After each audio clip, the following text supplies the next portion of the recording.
Las leyes de la historia son tan absolutas como las leyes de la física, y si las probabilidades de error son mayores, es solo porque la historia no trata con tantos humanos como la física hace átomos, de modo que las variaciones individuales cuentan más. Isaac Asimov. Acompáñanos en la aventura de los errores pasados para que comprobemos juntos que la humanidad es historia. Como mencionamos hace poco, y digo hace poco porque estos dos episodios los estamos grabando uno después del otro, hablaremos acerca del apocalipsis milenarista. De modo similar, salvando las distancias, a lo que ocurrió con el llamado efecto 2000, la población de la Europa medieval se dejó llevar por una ola de histeria. Diversas malas interpretaciones del apocalipsis extendieron las creencias de que Jesús regresaría a los 1000 años de su nacimiento para librar una guerra contra el anticristo. La proximidad del fin del mundo causó disturbios y destrozos en numerosas ciudades europeas. Lo que, por cierto, esto se contradice con otras fuentes y quiero creer que esta es la verdad porque muchas más fuentes decían esto, y es de que esta idea es falsa, ya que el análisis cronológico también detecta otras imprecisiones que desarman cualquier intento de subrayar la existencia de los terrores milenaristas. Se cometió el error de considerar al año 1000 como el primero del siglo XI, cuando en realidad era el último del siglo X, y no se había consumado los 1000 años del nacimiento de Cristo. Los distintos cómputos que se realizaban en las distintas regiones de Europa para medir el tiempo no permitieron unificar la fecha señalada del año 1000. Como dijimos, estos problemas de calendario, ¿no? En la Edad Media el año solía comenzar con la Anunciación, después la Natividad, la Pasión o la Resurrección de Jesús. La Pascua era más importante que la Navidad, ya que en torno a ella se organizaba el ciclo litúrgico. Otros métodos de contabilización del tiempo fueron tomados de los años de un reinado o la era hispánica, que establecía el inicio del conteo del tiempo a 38 años antes del nacimiento de Cristo. Además, la mayoría de la gente, apegada a los ritmos naturales del sol, las estaciones y los ciclos agrícolas, desconocía el año corriente de la era cristiana, o sea, no sabían en qué mundo vivían, ni en qué año, literalmente. Ahora hablaremos un poco acerca de la pragmática sanción en 1567. El 1 de enero de 1567, Felipe II promulgó este edicto por el que se restringirían los derechos culturales de la población morisca, musulmanes convertidos al cristianismo, y se les obligaba a abandonar todo vínculo con su antigua religión. La impopular medida desembocó en enfrentamientos armados y en la conocida insurrección de las Alpujarras de 1568 a 1571. La insurrección de las Alpujarras, también llamada en ocasiones rebelión de las Alpujarras, válgame la diferencia, fue un conflicto que enfrentó al Reino de España contra la población morisca. Como dijimos, parece que estos capítulos fueron dedicados a España, que vivía en esta zona del antiguo Reino de Granada entre los años 1568 y 1570. Durante el reinado de Felipe II. Como ya mencionamos, esta insurrección estalló en una zona con elevado porcentaje de población morisca, obviamente, la cual se alzó como protesta de la promulgación de la pragmática de 1567, la cual, como dijimos, exigía a los moriscos musulmanes convertidos al cristianismo abandonar su cultura de origen musulmán. La insurrección se transformó en guerra y provocó cruentas luchas en esta región, con el ejército español comandado por Don Juan de Austria. Esta insurrección influiría en la posterior expulsión de los moriscos de España en el año 1609.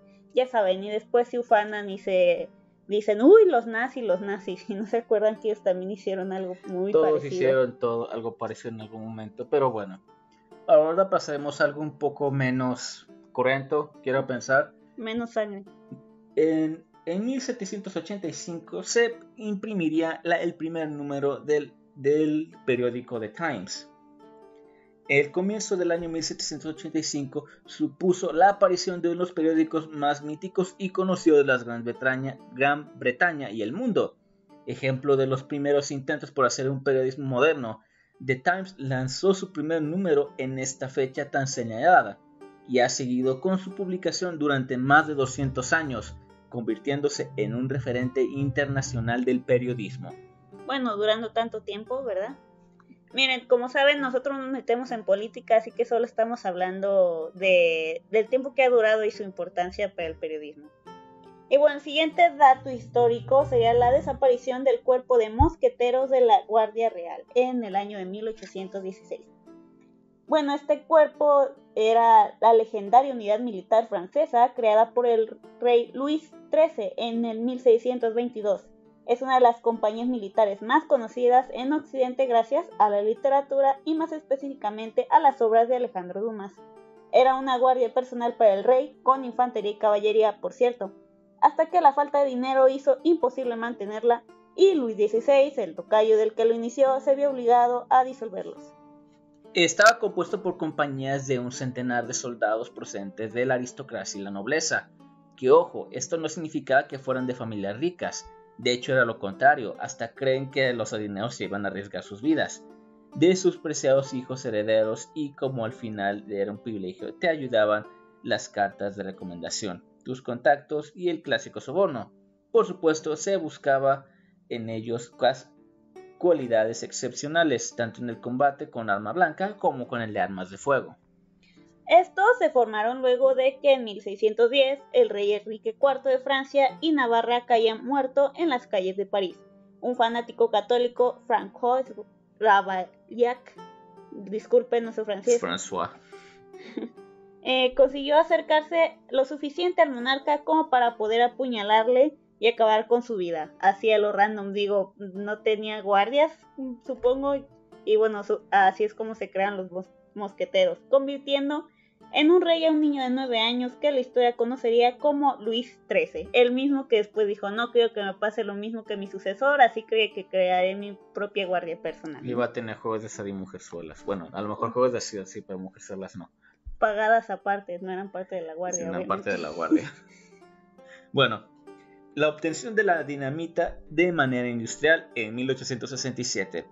Alfred Nobel, el conocido inventor que tras su muerte daría nombre a uno de los premios más importantes del panorama internacional, dedicó años de su vida a desarrollar una fórmula derivada de la nitroglicerina que fuese segura de transportar, manejar y utilizar. Lo conseguiría en 1867 con la dinamita, o conocida también como trinito tolueno, de ahí TNT. Alfred era hijo de Henriette Aschel e Immanuel Nobel, un empresario sueco que hizo fortuna en Rusia construyendo fábricas, maquinaria y armamento para el gobierno ruso. Alfred estudió ingeniería y química y creó también sus propios inventos. A lo largo de su vida registró hasta 355 patentes, nada más. Nunca se casó y no tuvo hijos, por ese motivo decidió que parte de su fortuna se usara para crear unos premios que dieran reconocimiento mundial a grandes pensadores y científicos en el campo de la física, la química, la medicina, la literatura y las acciones de la paz. Alfred Nobel aseguraba que las armas tenían un efecto disuasivo mayor que las manifestaciones y las campañas por la paz. Prueba de ello es la frase que usamos para abrir este episodio. Murió en 1896. No llegó a presenciar la terrible destrucción de la Primera Guerra Mundial, para darse cuenta de lo equivocado que todos nosotros sabemos que estaba. Ahora, la firma de la Declaración de las Naciones Unidas en 1942. En plena guerra contra las potencias del eje durante la Segunda Guerra Mundial, dirigentes de los 26 países aliados decidieron reunirse en el señor dirigente que encabezaba ese grupo. Por supuesto, fue en Washington, en donde se firmó un breve documento que conoceremos como la Declaración de las Naciones Unidas, en el que los firmantes se comprometían a poner todos sus esfuerzos en acabar la guerra y a no firmar paz por separado. Este documento sería el precursor de lo que más tardaría la creación de la ONU actual. El siguiente dato sería el fin de la Revolución Cubana en 1959. El día de Año Nuevo de 1959, un grupo de guerrilleros encabezados por el propio Fidel Castro entró en La Habana, dando así fin a la revolución de la isla. Esta situación, que había traído 3 años de conflicto y muerte obviamente, para quitar del poder al dictador Fulgencio Batista, ya saben los nombres de antes, quien, como se repiten otras veces, logró escapar de los guerrilleros que buscaban su cabeza en bandeja, y puso fin a la revolución cubana que había hecho sangrar sangrar a esta isla, no válgame la redundancia, pues la guerra no se hace con florecitas y palabras dulces, ¿verdad? Que por cierto, este señor Fulgencio, que pa' pinche nombrecito le tocó, el señor Fulgen le decían, los compas le decían el Fulgen, estuvo en el poder luego de otra dictadura, ocasionada por Gerardo Machado, y por lo que sabemos del señor Fulgen, manejó desde atrás la política del país poniendo títeres de frente, como los que supuestamente gobernaban, mientras que él mantiene su poder. Digo, ya saben, esto no pasa muy seguido, solo para que nuevamente entre un régimen de Fidel Castro. Ya saben, es como dijo por un mercenario alguna vez. Sí, fue a pelear contra un gobierno tiránico en África, pero fue reemplazado por el siguiente semana por uno nuevo, pero me pagaron de todos modos. Y sí, fíjate que, válgame, lo malo de estas situaciones, sobre todo, bueno, la verdad es que en todos los países ha sucedido esto, pero en muchos países de África aún están en esta situación de Cuba en ese tiempo también, que literalmente quitaban un dictador para que el siguiente militante que quitó al anterior terminara igual de dictador. Pues ¿no? fue algo como parecido a lo que le pasó a Haití, que consiguió su independencia solo para pasarse la buena parte de guerras civiles después de eso. Como el de este otro, no, es que ahorita no me acuerdo el nombre y ni de qué país era, pero era un tipo que idolatraba prácticamente al Reino Unido y que fue parte incluso del Reino Unido y luego mantuvo su poder en su país, pues. O sea, quitó al dictador de turno para ponerse, y era un tipo así súper loco que hacía cada mensada. Que bueno, ese tipo también tendría su propio capítulo, si me acuerdo de su nombre, pero para hablar de los dictadores locos del mundo, ¿no? Ya volverá. Y textualmente una de nuestras fuentes, el ex sargento huyó en avión esa misma madrugada, seguido por su hermano Beyerlaski, no sé por cómo era su hermano, y otros válidos de su régimen corrupto. A partir de esta fecha empezó un destierro de lujo que lo llevó a la República Dominicana, a Portugal, hasta recalar finalmente en España. España, eres la principal de estos capítulos, donde falleció en 1973 bajo el amparo de otra dictadura en vías de extinción, ¿verdad? Ya saben, siempre repetimos, nos caemos bajo la misma piedra. En 2002 fue cuando la Unión Europea, en uno de sus proyectos económicos, estableció una sola moneda que utilizaran sus 12 países miembros en ese entonces, a expandirse a los 19 de los 28 países de Europa. Ahora pasaremos a enero, al 2 de enero. La primera sería la invasión de Granada. El 2 de enero de 1492, un contingente de soldados cristianos se infiltró en la ciudad de Granada, haciéndose con el control de la ciudad y lanzando 3 cañonazos para avisar de su victoria a la reina Isabel, completando la campaña empezada una década antes por los reyes católicos. Con la idea de crear un reino completamente bajo su mando, y así como unificar a los nobles Isabel I de Castilla y Fernando II de Aragón, decidieron recurrir a la fe para lanzar una ofensiva en contra del reino de Nazarí y de Granada, ya que este era el último bastón de gobierno musulmán en la península ibérica. Su principal rival era Boabdil, el emir de Granada, que cambiaría de aliados y lealtades en múltiples ocasiones en un infructuoso intento de mantener su poder en contra de los que lo cuestionaban. Y su cabeza, obviamente. Entre aquellos que lo cuestionaban, válgame la redundancia, estaba el sultán Abu Hassan Ali. Boabdil fue hecho prisionero de los cristianos de la campaña de 1481 a 1483 y juró vasallaje al reino de Castilla y la entrega de Granada a cambio de su libertad, pero una vez fuera de su cautiverio no mantuvo su palabra, porque pues cómo iba a dejar su poder tan fácil, ¿verdad? Digo, creo que viendo cómo era, le debieron matar por conveniencia, pero lo dejaron vivir al hombre. El avance de las fuerzas de Castilla y Aragón avanzó de manera imparable. Para 1492 ya habían tomado la mayor parte del territorio nazarí. Fue así como el 22 de diciembre de 1492 se firmaron los tratados de Alfacar entre los representantes católicos y los gobernantes musulmanes Mohamed al-Fati y Yuka Mokatil, en el que estos rendían el paso dejando abierto el camino a Granada. Boabdil, que ya había preacordado la entrega de la ciudad, se veía sin aliados y con la amenaza de revueltas o conspiraciones en contra de él, por lo que decidió adelantar la rendición. Por fin. Los reyes católicos tomaron las llaves de Granada de manos del propio Boabdil en el mismísimo palacio de la Alhambra, dando por finalizado el proceso de conquista de los territorios musulmanes. Boabdil se exilió en Alpujarras, como ya mencionamos, esto fue lo de Alpujarras, y murió en 1527 en Marruecos. Ahora hablaremos al que se le conoce como el padre de la ciencia ficción, Isaac Asimov.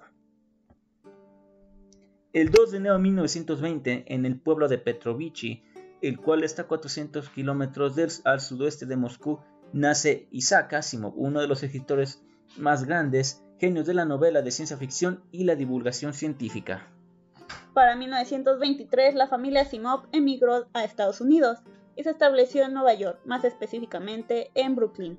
Isaac demostró ser inteligente, incluso a su corta edad, por lo que su madre falsificó su acta de nacimiento para que pudiera entrar a la escuela un año antes. Ya saben, cosas más posibles de hacer en esa época. Tras completar el bachillerato, irá a la Universidad de Columbia, donde se licenció en Química, Ciencias y Artes. Además, obtendría un doctorado en Filosofía y otro en Bioquímica, que le llevaría a ejercer como profesor en la Universidad de Boston. Asimov había entrado en el mundo de la ciencia ficción desde que era un niño, pero no fue sino hasta 1939 que empezó a publicar sus propias historias. Se volvió un maestro y un referente del género con inspiración de otros escritores como lo era Julio Verne, con el conocimiento de las ciencias y tecnología y los futuros distópicos tan propios del siglo XX. Así es que en su obra tanto los argumentos como los diálogos suelen seguir como fin la demostración de los propios pensamientos de Isaac. Bueno, Isaac o Isaac. Isaac. Como lo quieras. Suena mejor Isaac. Ya sea en inglés o en español. Entre sus títulos más conocidos se encuentra la trilogía de la Fundación, Yo Robot, de 1950. Sí, ya saben esa película donde salió Will Smith. Sí, fue de Isaac Asimov. La última pregunta, de 1956, El hombre bicentenario, sí, de otra película, de 1976. También realizó numerosos textos de divulgación científica en los que desarrollaba sus ideas en campos como la historia, las matemáticas o la psicología. Asimov creía que un avance social propiciado por un uso racional de la ciencia y la tecnología. Lastimosamente, su carrera se vería interrumpida al fallecer en 1992. En un primer momento se dijo que fue por un fallo cardíaco y una insuficiencia renal, pero más tarde su segunda esposa declaró que Asimov había contraído SIDA por una transfusión de sangre en 1983. No pude encontrar por qué ocupó esta transfusión de 1983, pero esta fue la que le causó SIDA. No, que yo sepa, nunca dijo que él tuviera SIDA. Yo creo que ya más que nada porque en aquella época, en los 80s, eso del SIDA era algo súper estigmatizado, aún incluso más que hoy día. De hecho, aparte de consanguíneo, por ejemplo, si solo fue a donar sangre también y la aguja también estaba mal, ya tenía el virus, también se pudo haber infectado. O tal vez sí, o tal vez la esposa también era portadora y él se enfermó. O tal vez sí pasó ahí algo turbio que nunca quisieron admitir. Por cualquier razón, pues no lo dijeron. Porque ya saben, los 80s y la gente señalaba muy feo a las personas que tenían esta enfermedad, ¿no? Y con eso daríamos por terminado este otro capítulo también corto. Pues ya saben, queríamos, para empezar, dividir estas dos partes de los días y las celebraciones y todo eso, y para empezar bien el año. Y bueno, un saludo a Bruno Nicola Torres Marcelo, que me comentó en una publicación que hice sobre Rasputín, porque él había muerto un 30 de diciembre y yo lo publiqué.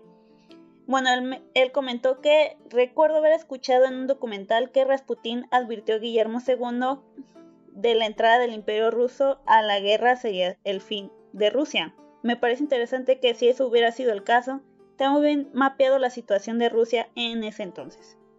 Y bueno, ya le comenté que estaba muy al tanto de toda la situación de Rusia, sin duda. Tanto que, bueno, él mismo ya sabía que su muerte traería la decadencia del régimen zarista, ¿no? Pues sí, ya saben, otra vez, Rusia. Y bueno, también un saludo al Harry Arturo de El Podcast Finito, pásense a escucharlo. Gracias por seguirnos ayudando en cosas técnicas.